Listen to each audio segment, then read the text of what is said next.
Hello and welcome to yet another episode of your favorite gaming podcast, Mastering Dungeons. I'm Shawn Merwin here with the overflowing with joy, may I say, Teos Abadia.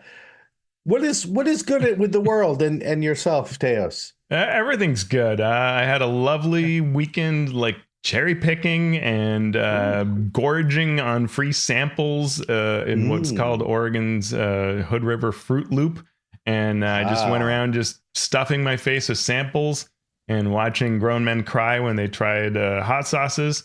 And I took Mhm. it and I dealt with it. And Mhm. I had a lot of fun. So there was that. There was all that gorging. And then you and I played a game. We did. We played Draw Steel thanks to D20 Plays Tom Christie, as well as some other wonderful folks who joined us to play. You can actually see that on YouTube. If you check out the D20 Play Network, there's a link in our show notes. You can see us playing Draw Steel. I mean, Uh, our voices, but and our well, yeah, you tabletop. can But see the tabletop. We are moving minis in a way, yeah, and dice are rolled and buttons are pushed. Um, yeah. What'd you think? yeah, without going too heavily into detail, I think it is a perfectly cromulent, very tactical RPG. What can you really know in Yeah, 4 hours when you're yeah, spending a lot of it getting used to, buttons, yeah, and you are, yeah, I'm going to withhold yeah. deeper judgment, but yeah. When we read and played Daggerheart, it was Mhm. surprisingly crunchy and Mhm. surprisingly kind of like, wow, my character actually has a lot of stuff to do. This was as Mhm. expected crunchy, and my character had a lot to do. There was a lot of tactical stuff. There was a lot of setting people up and getting resources to a certain point where you could do the super cool thing. And you were Yep. playing a rogue that just dashed all over the battlefield, slicing and dicing, tearing into stuff. I was a warlord style tactician, which I love the warlord from fourth edition. So we had a blast. We had a good time. It was a lot. Like it was definitely tactical, cinematic. Yeah. We don't want to spoil the adventure, but things on fire, and now Mhm. this phase kicks in, and that was fun, and it was very neat. I love that kind of play, so I'm super excited to do more. I know that I would also enjoy the heck out of customizing my character, which this time I just took a pre-gen due to lack of Yep. time. But I know I would love making this character, so I'm excited to do more and see what the team at MCDM does with Draw Steel. Yep. I'm in the same boat. And we're also getting a lot of discussion and questions about the 2024 Player's Handbook and whether it's a new edition. I don't have mine. Mine's over there. It's not quite within easy Jedi reach. mind trick can't do Uh, it. yep. I could. It's the things that are on top of it that it would be the Jedi tumbling of a stack of books, which we don't want. And the question is it a new edition? And the answer is yeah and no. Mm-hmm. The bigger question is, does it matter? Does it matter whether we call it a new edition or not? If you're going to play it and enjoy it. If you're not going to play whatever you're going to play and enjoy that. Mm-hmm. The getting into the semantics of edition and what an edition means.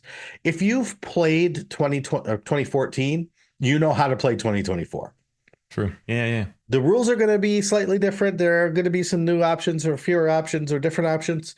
But you don't have to teach a player of the current fifth Yeah. edition how to play 2024.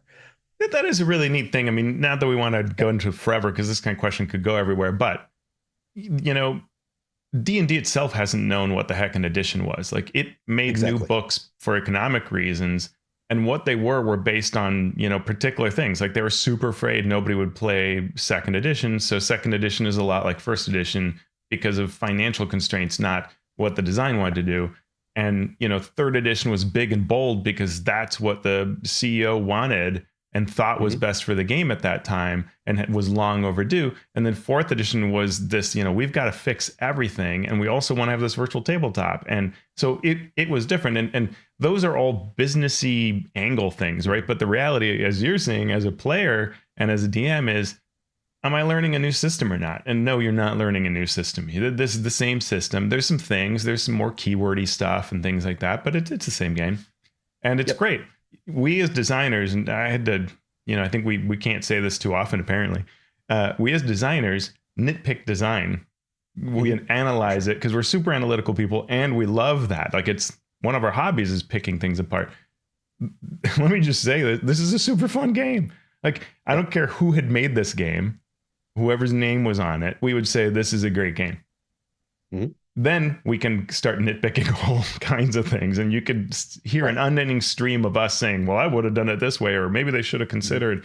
But that should never take away from the fact it's a great game. For sure. And the last little bit before we actually get into the substance is we were big fans of Dungeons and Dragons Honor Among Thieves. I thought it was a great movie. 10 out of 10, no notes for me in terms of make me a D&D movie that I'm not going to overanalyze. Boom, there it is. And it got a little bit of a justification here because it took home a Hugo Award for the best dramatic long-form presentation. What did it beat out? Well, it beat out Barbie. It beat out Spider-Man Across the Spider-Verse. Those are some heavy hitters right there. Yeah, like Baldur's Gate 3. I mean, it's amazing to see this. But it shows that this is a story that resonated and did what it set out to do. Fantastic. Yeah. And awards are awards. You could think what you want. My thoughts on awards are well known. But just think about like the first or the second or the third D&D movie and then compare it to how Honor Among Thieves did and presented itself. I can tell you that none of those original D&D movies would have won a Hugo Award over Spider-Man Across the Spider-Verse or Barbie for a best dramatic long-form presentation. Yeah. So that's where we are looking at this from. And congratulations again to the team that put that movie together. But we have some stuff to talk about. And boy, do we. We always like to start when we can with our listener corner. And we are going to go to Talos the Stormlord, coming to us via Patreon Discord, who says, the well-received 50th anniversary Age of the Dragon adventure from Gen Con will not be released more broadly. Quote, it was a Gen Con exclusive event for the 50th anniversary. I'm disappointed to date in the 50th D&D celebration, and specifically how little of it is inclusive community building virtually.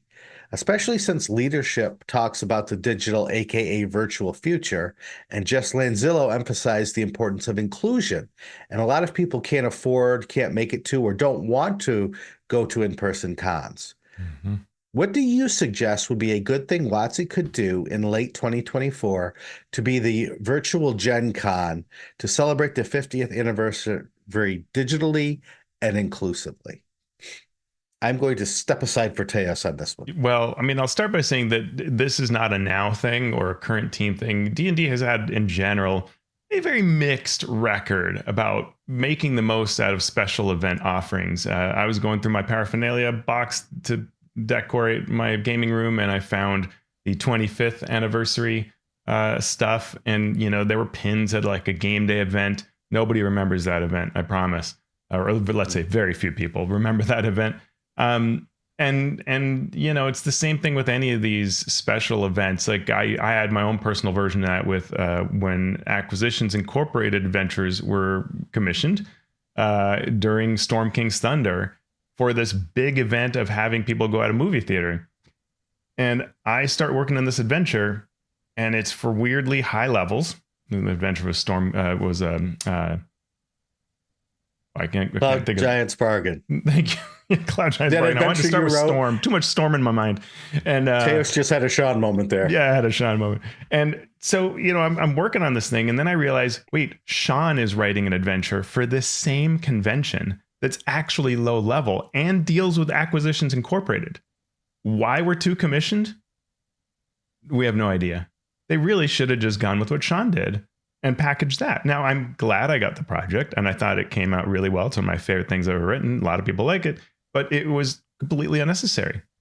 Things like that just happen. It's hard to do this, and we go back to this a lot, but my companies that I work with are dysfunctional. And so Wizards at times does things that are weird, and it's hard to get this together. The particular event that you described was an event run by Baldwin Games. Some people loved it, some people didn't. There was a lot of interesting history behind it. I've actually had a chance to kind of hear about it. And so it actually is perfectly logical that it only ran at Gen Con, even though it may not feel that way. What should happen? I don't know, Shawn. You tell me. Well, I'm in the same boat you are, Teos. I can think of things that Wizards could do, and no matter what they do, it's going to cost money. Mm-hmm. And not just money in terms of paying someone, but money in terms of resources, money in terms of coordination. The amount of money spent is rarely worth the time and Mm-hmm. the effort that goes into it. And then you do it and everyone hates it. They hate it because not everyone hates it, but you put out, you do a stream with celebrities talking about D&D. Well, I want something for the game. So they put out a free short adventure and put it up on D&D Beyond, which they could easily do. They do that, and it's, well, they gave this to everybody. How is this special? Or why is it only on D&D Beyond? What about game stores? Right. And so why is it game store only? I don't have a game store near my town. I don't have a game store. How? Right. And so you're not going to satisfy everyone, and you're going to have to work so hard to satisfy even a slim majority of people that it sort of becomes something that you need to plan out 5 years ahead of time.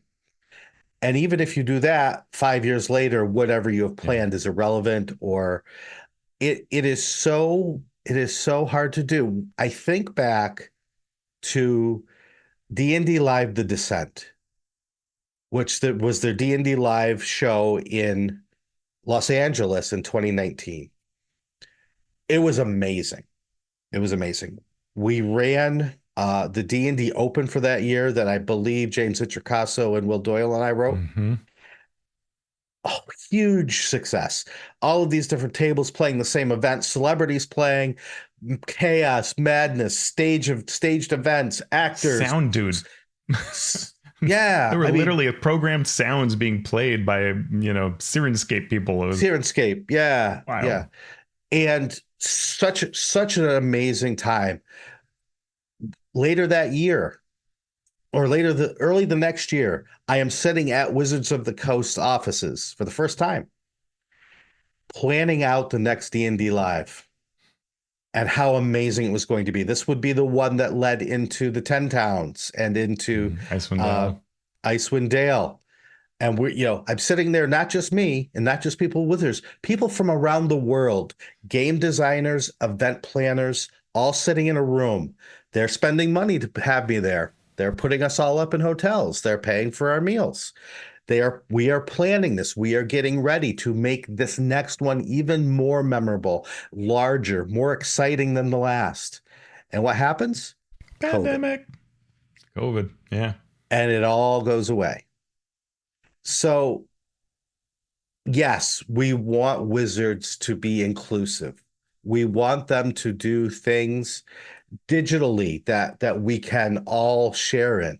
And as soon as you do something digitally, you get people on their little YouTube channels going, "Oh, look at Wizards. They're going all digital, walled garden. Ooh, what about," right? You can't all right, win. Shawn, we are curtailing your YouTube time. You cannot win. Yeah, it's true. So can I say, well, go ahead. Can I say that it's, the funny thing is, it's so easy to forget the things they've done, right? Like, Sojkanth was a 50th anniversary sort of type thing, right? Because it's a retrospective, and they had it at GaryCon, right? And so you're hitting that place with that. And then they had something that was Game Store-ish, and they had they had this adventure that Baldwin Games did. They are having an adventure they have made, which will be at PAX and Gamehole. They are doing a variety of things. It's hard to always appreciate it.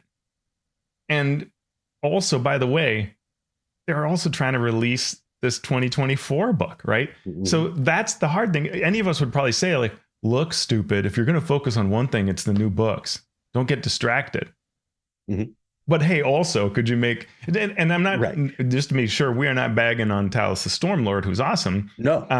This is a perfectly awesome question with no easy answer because of all those factors, right? Because if you do a great thing in one area, people are going to say you only did it in that area. If you try to hit all the areas, that's an enormous amount of resources. And even the biggest, boldest things, you're wondering how far it goes. And yeah, I think it'll always move and it's always going to shift, and it's not easy. And What you can do is you can go to the digital games that Bald Games runs, and you can ask, hey, are you running anything? Are you running the celebration adventures? Are you running special adventures to celebrate this? Yeah. One thing Wizards could do better is talk about the things that they are doing. Yes.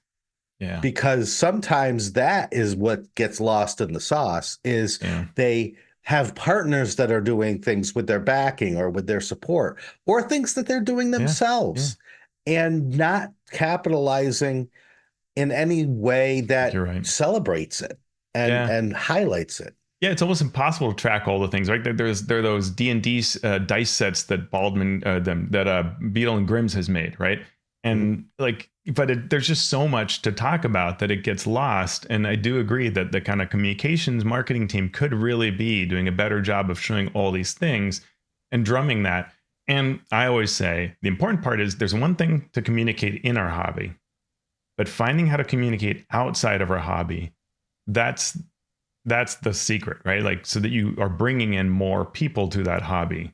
That's really difficult to do. And I'm not saying it's so obvious what you would do. I mean, it's just a thing to try to do. Right. So thank you for that. It is an excellent question. And I hope we've shown that even when you have people who are doing that work, it's still not cut and dried on what the correct answer would be.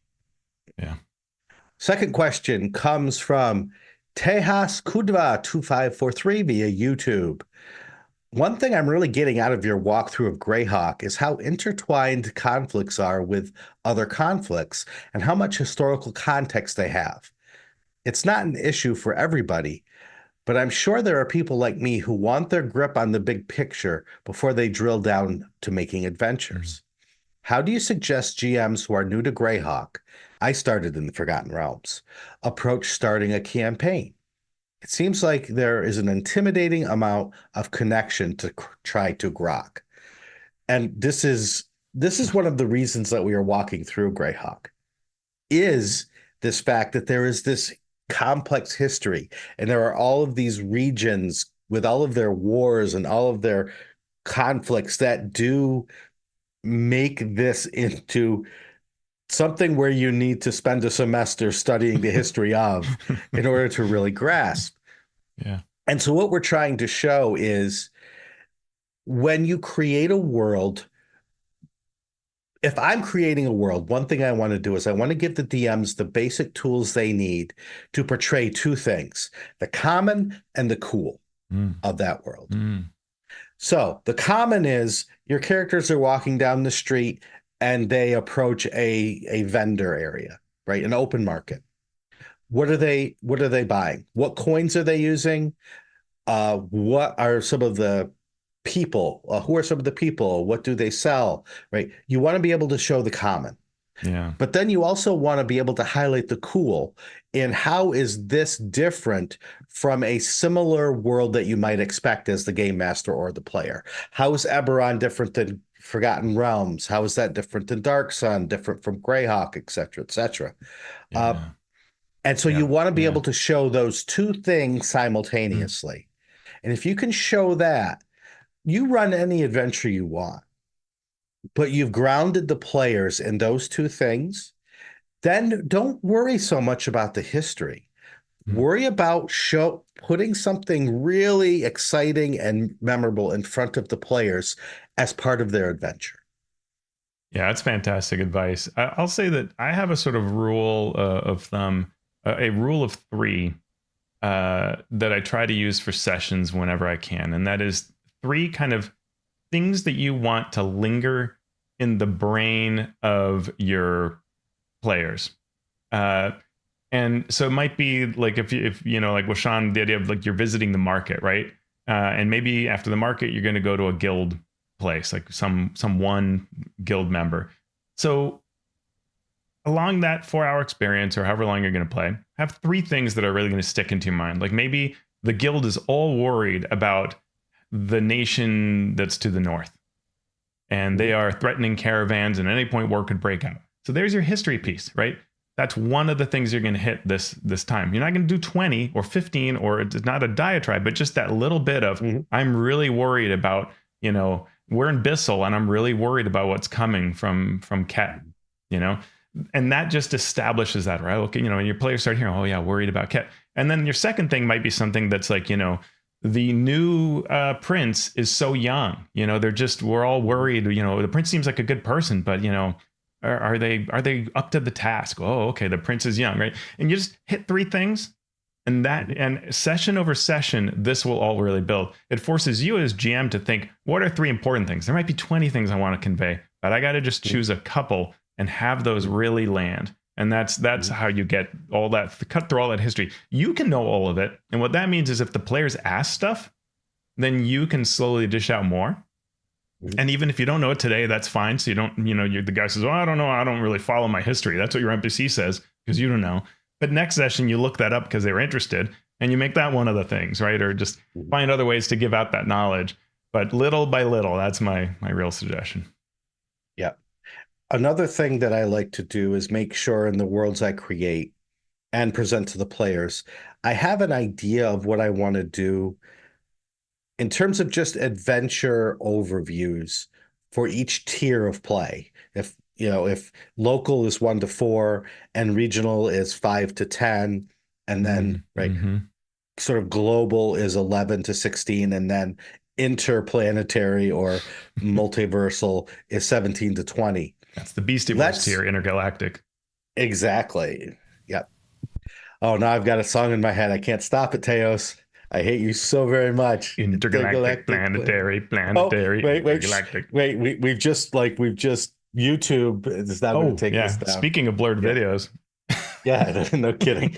But so level 1 to 4, make it a local problem that could have regional ties. So the problem is on this trade route between these 2 nations, there are bandit attacks. You need to figure out where these attacks are happening, who is behind them, etc. Just make cool adventures, cool encounters within those adventures that will really grab the player. So they're doing fun stuff. Then you can say, all right, so the bandits are actually hired by the leader of this bad nation. So now we need to go into that bad nation and do the things. And if you can just do that, and if you have the history that allows those connections, you've got more than enough history to run an entire campaign. Yeah, very little goes a long way. And that's really the problem with a lot of these setting books is they give you way more than you really need.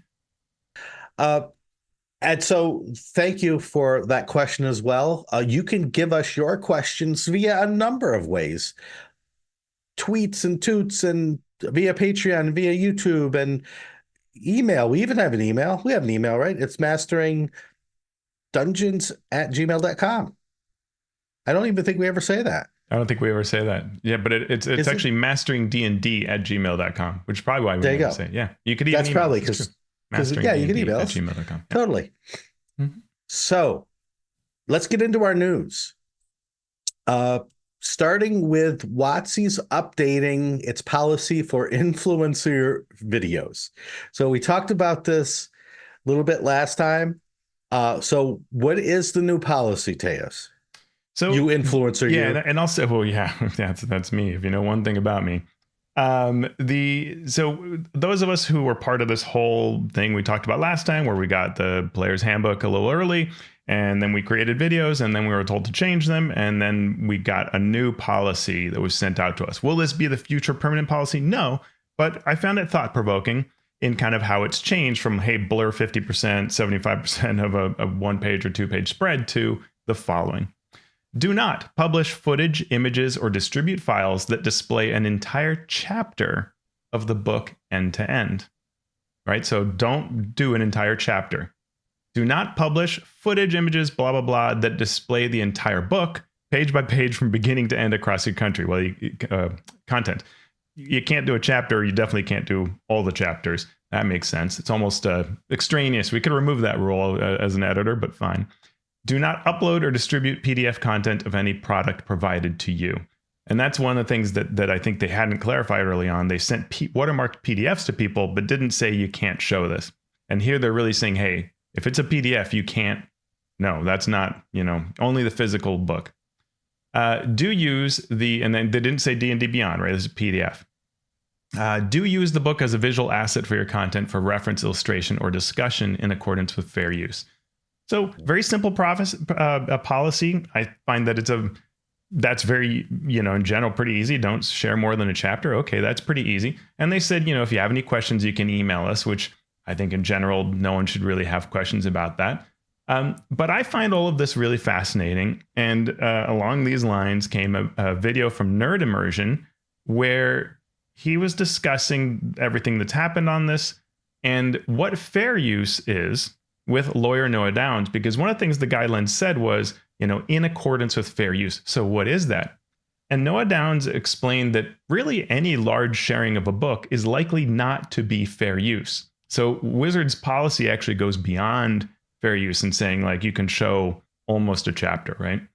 And he said there are many factors in what could happen legally with somebody's product that you're covering online, but that really in general, fair use is a defense that you would have to utilize in court to defend yourself and say, no, look, it was fair use.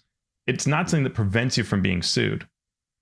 And the onus would be on you to prove fair use. So it's not like a defense that you don't want to be saying like, well, I'm following fair use. That's not good enough, or at least that's a way to end up being sued. And he encouraged creators to think about whether a video is about the book or is the video the book, right? And if we think of the videos that got in real trouble, they were really showing the book.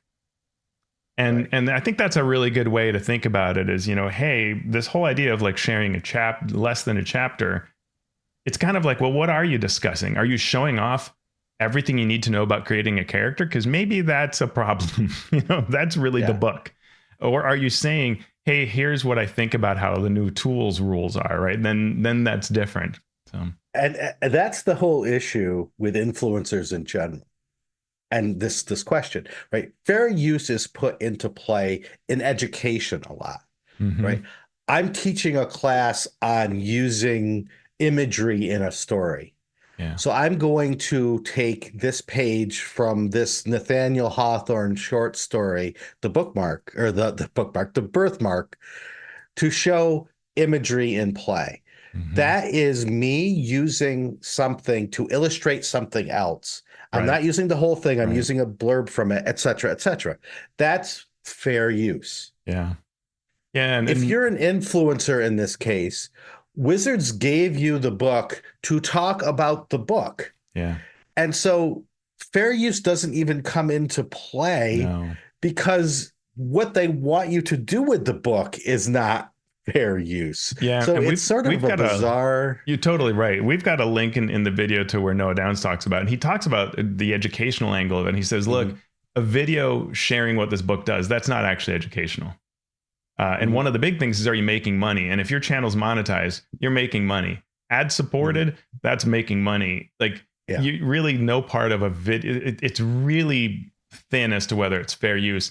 Now, what I would have said, maybe other than fair use in that statement, if I were Wizards, is in compliance with our fan content policy.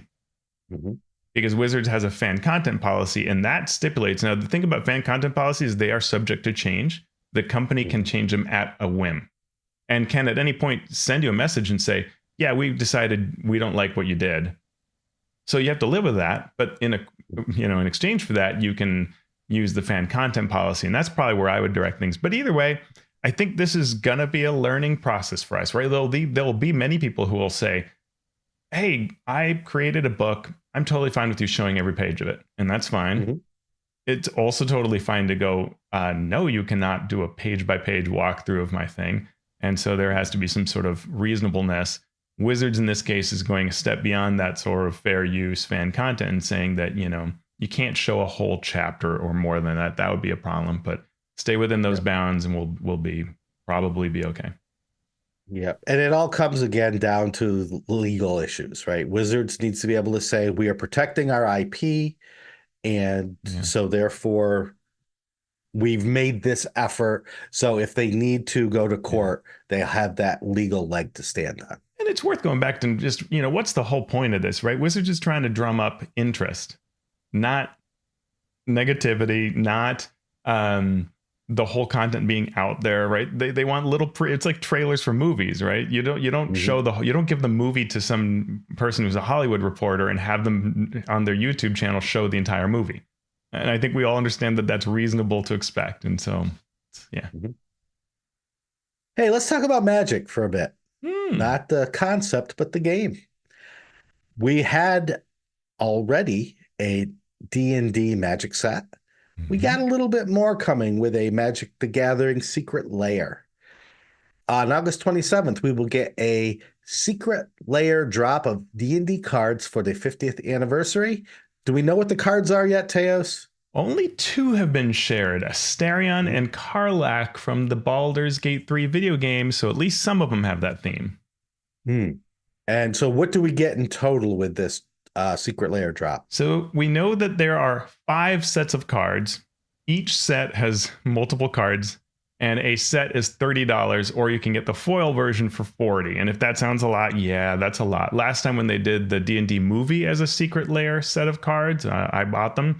It was simply like pay $30 or pay $40 or buy both, and you're done. Here they want you to do that 5 times.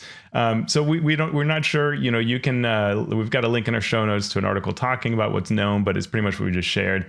At August 27th is when it drops. So just shy of that, there will be an update to say, here are the actual cards that are out there, and you can look at them on the website. It'll also be available through D&D Beyond, since they're now sort of sharing the Secret Lair website in some kind of interesting way that I'm sure points to things in the future. But you can go to either place to buy them once they are released on the 27th. Awesome. New vice president at Wizards of the Coast, Jess Lanzillo, has an interview with Christian Hoffer at comicbook.com. In this article, Jess covers a lot of ground in terms of questions that were asked, but here are a few highlights. Jess says part of the way we're thinking about the idea of doing more than just D&D is about how these rules are now the tools that we can use to be more expansive in the way that we're thinking about D&D. And that can be play styles, that can be genres, that can be new worlds, that could be how do we reimagine worlds that are already established. Yeah. Any thoughts on that? So what was interesting to me is that it just seems to suggest, a couple things. One is I'm always impressed so far I've been very impressed by everything Jess Lanzillo has said. Seems to have a really good knowledge of the history of D&D and the parameters of it, despite coming from the magic side, which you'd think maybe might not be quite up to speed with all this. It also seems the things she said have often suggested some sort of modularity or spin-off-ness, right? Like almost like the way that there is a core system that is used for both G.I. Joe and Transformers and My Little Pony role-playing game, right? That was all done off of Hasbro properties. And, are they maybe thinking about that for D&D in some way? I don't know. Yeah, I loved almost everything that Jess said. It made perfect sense to me all across the board. One of the things, though, that I had a question about was this implication, like you say, that why these new rules? Well, these new rules, because we may want to go in many different directions. So we wanted to create this modular system. And if that had been why these rules were done, I would have been yes. Sure. Good. Totally. Good for you thinking ahead Yeah. about how to make a rule system that we can make modular. And if somehow they snuck that in at the last minute, Right. great. I would have bought into it. Yeah. But Yeah. if that was why these rules were being made, we would have heard about that while these rules were being made. We would have and we had the also don't designers see it talking in about this. it. Like I'm looking Right. at this book and I don't see modularity Yeah. baked in. In fact, it feels less modular to me than 2014. Right. But One that's thing not to say you people, can't use the chassis of it, right? The framework over it, Right. sure. But one of the things about modularity is people will say, well, it's looser because we're going to make the modular. And just the opposite's the case. The more modular you make something, the tighter that it needs to be overall. So when you pull a piece out, you still have a system that is working. And when you put a piece in, you still have a system that functions as it's supposed to. So this sort of modularity isn't something that you can just say, look, we made it modular and now we are set. That's not how it works. Yeah, I liked in general too. In her answers, she shows a good grasp of nuance, right? Like she says, the whole idea about looking at D&D as a franchise, quote unquote. She says that, and you can say, I want to maniacally over-engineer this thing so that every part isn't connected, or I want to have individual creators do things, and it shows a flexibility to her thinking, which I think is important given her role in the organization. It makes me wonder if what she is saying is, more and more we're going to have third parties fill things in, and we're going to maybe sit back a bit and maybe create other experiences, but the core D&D, maybe a larger percentage of D&D itself is established by third parties, and this new D&D Beyond storefront, that could be interesting to see how that plays out. Yeah, that's the one thing, or one of the many things I got from this was this idea that they being Wizards of the Coast do not know how to handle D&D. Yeah. From both on the record and off the record, people I've talked to at Wizards who have worked with Jess have given her rave reviews. She basically came in and saved magic. The team, the structure, not the game. The game is going to be fine, but it was in a bad way, and she came in and she got everyone moving in the same direction toward a goal. Right. And that's what D&D needs. Yeah. But D&D is a much different beast than Magic for reasons that we've already talked about. And so figuring out what those goals are, and it's a business. You need to be able to monetize what you do. Right. I know that's a dirty word to some people, but it's why businesses are businesses. So a way to monetize it without alienating your user base, your fan base, your players. I wish Jess nothing but success, but that is going to be a tough thing. But flexibility is at the top of the list of ways that you need to be to do that. Yeah, I mean, she was asked, whether, are you just going to do what Magic the Gathering did, which has had, Lord of the Rings sets, and it's had all kinds of other stuff, and Warhammer, and you name it. And she talked about, I guess she likes LARPing a lot, and how she had tried out been part of a Downton Abbey LARP, right? And how that's great fun, but that's not necessarily a great fit for D&D. It has to work as a business. And so D&D has to stay flexible, but it also has to be the right business. And she kind of said, I'm not closed. She mentioned, I think, like an Interview with the Vampire, D&D tie-in. She's like, that might, I'm open to it. Let's talk about it. But does it work as a business? And does it, is it really worth doing? It may not be, even if it's exciting or whatever. And that's the right kind of mindset to have around it. What else? Anything else in the interview stand out? No, I think it's worth the read just to get an idea of who this person is that has been brought in to lead, maybe, the D&D effort going forward. So Yeah. I have hope. It gives me hope to hear somebody say the things that Jess said. So yeah. So we'll see. Yep. Yeah. What's next? Teos asked. I'll tell you, the Satanic Panic is back and better than ever, Teos. Oh, yay. Yay. No, the Satanic Panic isn't back, Oh, but a podcast talking about the Satanic Panic is about to drop. in fact, today, the Deadline. day we're recording. So, Oh, really? Today? yeah. Oh, cool. So Deadline has told us that John Hamm, actor from places like Fargo and Mad Men, will star in and be an executive producer for a scripted podcast that examines D&D. I'm a The little show scared. called Dungeon Masters is written by journalist and author David Kushner and will be based on the disappearance of Dallas Egbert, that Michigan student and D&D player who disappeared or was thought to have disappeared in 1979 in the steam tunnels beneath the college because of his love of D&D. We talked about this on episode 37 with guest Tim Harford.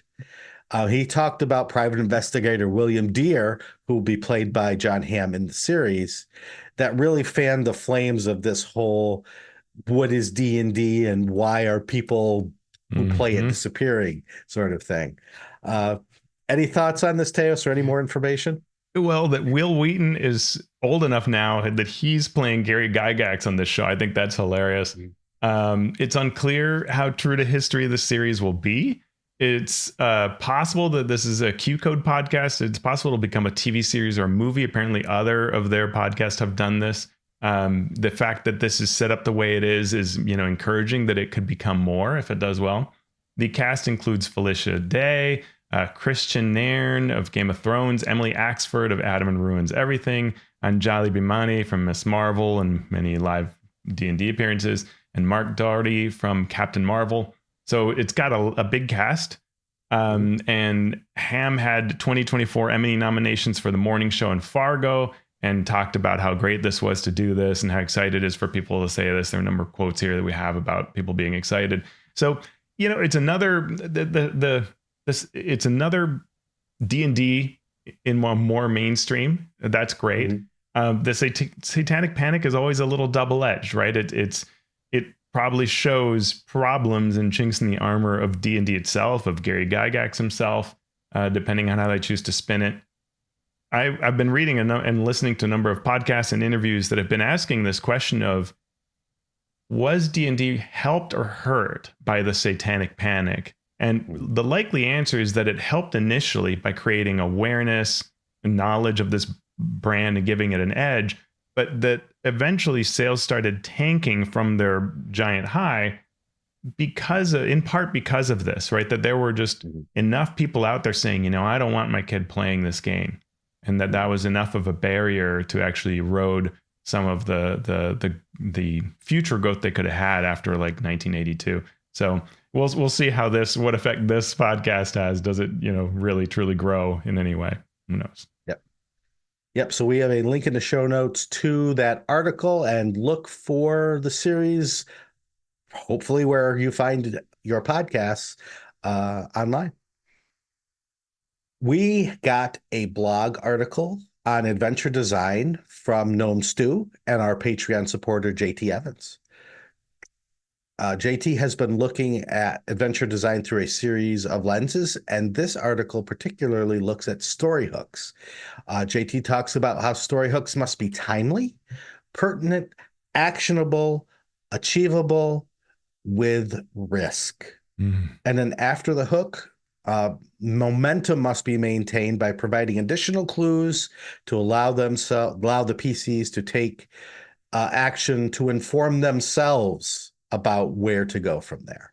And I love a blog that sounds so logical, but really until you read it, you wouldn't have broken it down so nicely. And this is a really nice breakdown of how to make these story hooks really pan out. And if you followed these, your game will probably improve by doing these things. And you can find that through the link in our show notes and on gnomestew.com. And finally, a couple additions to our creator corner, starting with Tom Dunn talking about encounter difficulty. Do you like pondering the math of the game? Well, Tom has you covered. Oh, yeah. Another in-depth look at the math behind D&D. What does Tom talk about here, Teos? So he looks at the encounter design and how the challenge level impacts the probability of PCs winning. So he sets up a sort of, okay, if we've got X characters of this level versus a CR, based on the expectations of what the game says that you could face, how are your chances of losing or winning based on things like the hit points of the creature, the armor class of the creature on average, and what characters generally do. And what he finds is for low tiers of play, especially tier 1, the odds of the PCs losing to a deadly encounter is quite significant, and even hard difficulty encounters have a non-trivial chance of the PCs losing. And that, if you've played enough 5e, you go, yep.